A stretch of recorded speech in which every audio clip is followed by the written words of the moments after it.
పిల్లలకి మొబైల్ ఇవ్వటం చాలా ప్రమాదకరం. ఎందుకంటే చదువుకునే ఈ పిల్లలకి మొబైల్ ఇవ్వటం వల్ల వాళ్ళు పూర్తిగా గేమ్కి అలవాటైపోతారు. పూర్తిగా గేమ్కి అలవాటైపోయి మనం విన్నాం కదా, లక్నోలో 16 సంవత్సరాల పిల్లోడు మొబైల్ గేమ్కి అట్రాక్ అయిపోయాడు.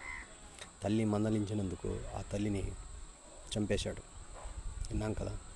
అలానే ఇక్కడ మన ఆంధ్రాలో కూడా చాలామంది పిల్లకాయలు చదువుని పూర్తిగా మానేశారు.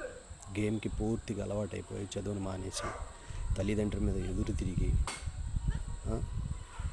నానా రకాలుగా తల్లిదండ్రులను వేధిస్తూ వాళ్ళకి ఎక్కువగా కోపం వస్తుంది. ఆడొద్దు అని సెలవు లాక్కుంటే కొట్టేదానికి పైకి వస్తారు. అంత భయంకరంగా తయారవుతారనమాట. దయించి ప్రతి ఒక్కళ్ళు కూడా ఆలోచించాలి. చిన్న చిన్న పిల్లలకి సెల్ ఫోన్ ఇవ్వటం అది చాలా ప్రమాదకరం.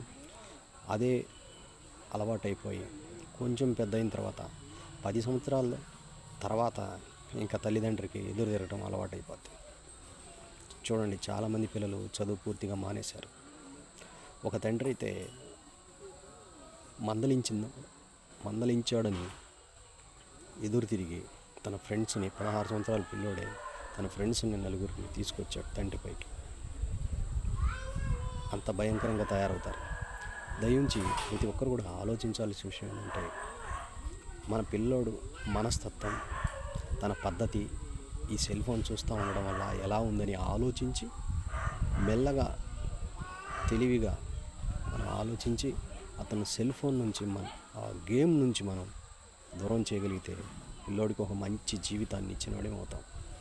లేదా మనకెందుకులేని వదిలేస్తే వాడు చూసి చూసి చాలా భయంకరంగా తయారవుతాడు. కోపం ఎక్కువ ఉంటుంది. ఆ కోపంలో ఏం చేస్తాడో ఎలా ఉంటాడో కూడా తెలియదు. తన జీవితాన్ని మనమే నాశనం చేసిన వాళ్ళం. దయచేసి ఆలోచించండి.